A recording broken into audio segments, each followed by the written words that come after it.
Bonsoir à tous, je suis ravie de vous présenter ce deuxième numéro d'Enquête et Révélation sur TF1. En pleine rentrée scolaire, je vous propose une enquête saisissante sur les jeux dangereux et les pratiques violentes dans les cours d'école. Des agressions filmées puis diffusées sur Internet. Comment la violence gratuite s'est-elle banalisée dans les cours d'école? Je pensais même pas que ça pouvait exister quelque chose comme ça. De l'humiliation en public. Des enfants de 5 ans forcés de se battre à coups de gants de boxe. Ils les ont fait rentrer à l'intérieur, là. C'était là qu'on menait le combat. Ils ont bousillé toute mon éducation, voilà, c'est ça, ils me l'ont bousillé. Jusqu'où certains jeunes peuvent-ils aller pour connaître le grand frisson? Sur Internet, des ados s'échangent des recettes de bombes artisanales. Ça a éclaté, les gens étaient assez impressionnés parce que la bouteille a commencé à gonfler assez vite. Depuis peu, un nouveau type d'agression inquiète les gendarmes du net, le sharking.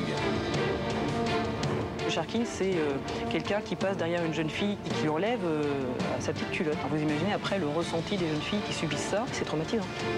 Que risquent les auteurs de ces vidéos? Leurs parents sont-ils responsables devant la loi?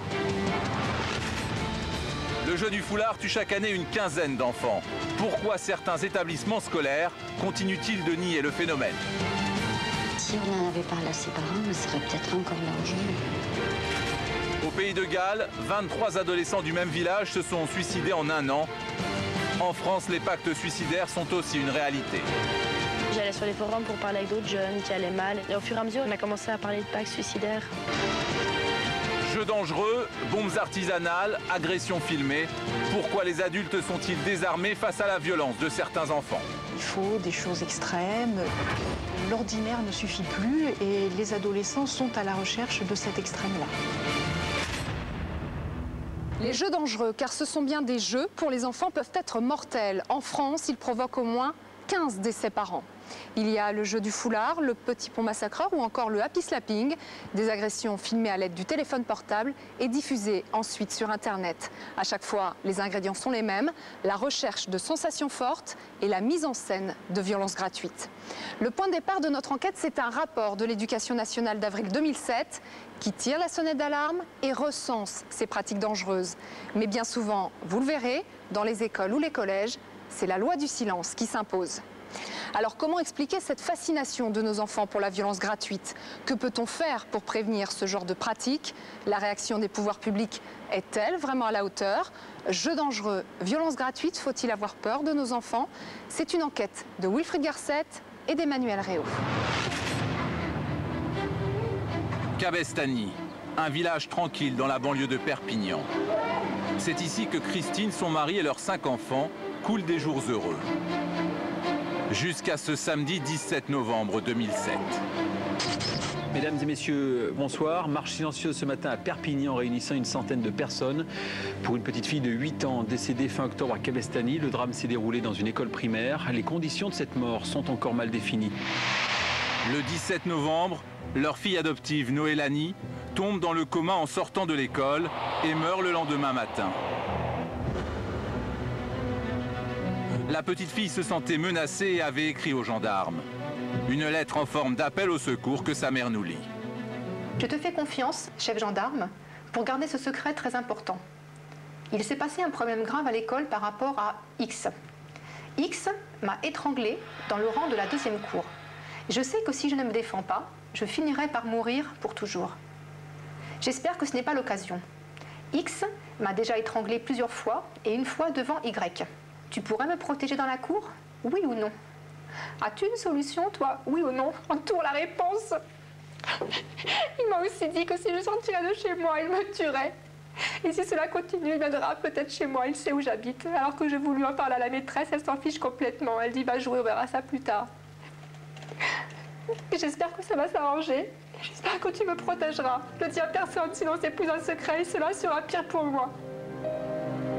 S'il te plaît. S'il te plaît.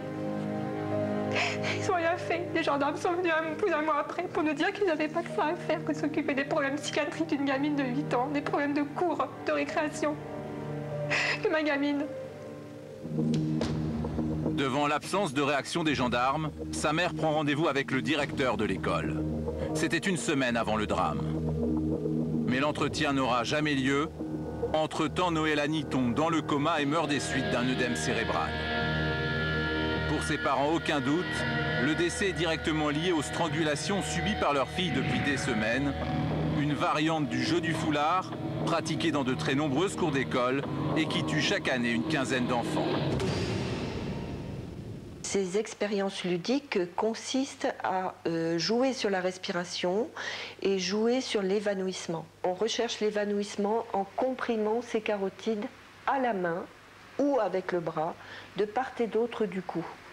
Ça peut entraîner, comme chez Noélanie, un état de mal convulsif, c'est-à-dire des convulsions en continu au niveau cérébral, qui peuvent après entraîner un œdème cérébral.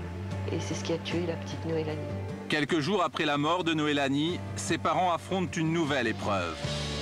Les autorités locales contestent les causes du décès et refusent d'admettre l'existence de telles pratiques dans les écoles du village. Il y a 30 ans que je suis maire, je connais un petit peu ce qui se passe dans les écoles. Il n'y a jamais eu acte de violence, sinon que ce qui peut se passer dans une cour de récréation, je veux dire une bousculade ou le reste. Je ne connais pas autre chose. C'est ce qu'a écrit la petite dans sa lettre. Mais bien sûr. Bien sûr, c'est la petite qui l'a écrit, sans influence de sa mère. Sans influence de sa mère. Pourquoi sa mère... Et pourquoi elle ne l'aurait pas? Et pourquoi elle ne l'aurait pas? Et la parano, c'est la psychose, ici à Cabestany, avec la petite Senée. Il n'y a aucune violence scolaire à Cabestany, c'est le maire qui l'affirme. À demi-mot, le maire accuse les parents de Noélanie d'avoir tout inventé. La lettre aux gendarmes, comme ces histoires de strangulation. Une réaction inadmissible pour l'avocate de la famille. Pour elle, les causes de la mort de la fillette ne font aucun doute. Au CHU de Montpellier, on a noté qu'il y avait des traces de strangulation visibles, vues d'ailleurs apparemment avec le médecin légiste.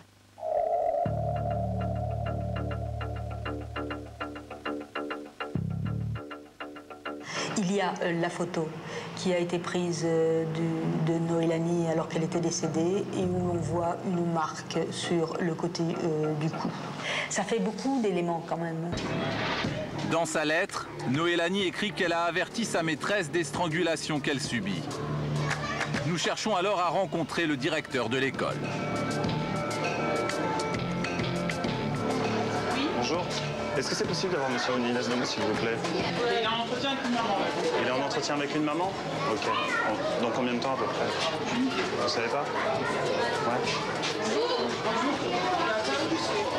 Alors que nous patientons devant l'école depuis à peine 10 minutes, ce sont finalement les gendarmes qui viennent à notre rencontre.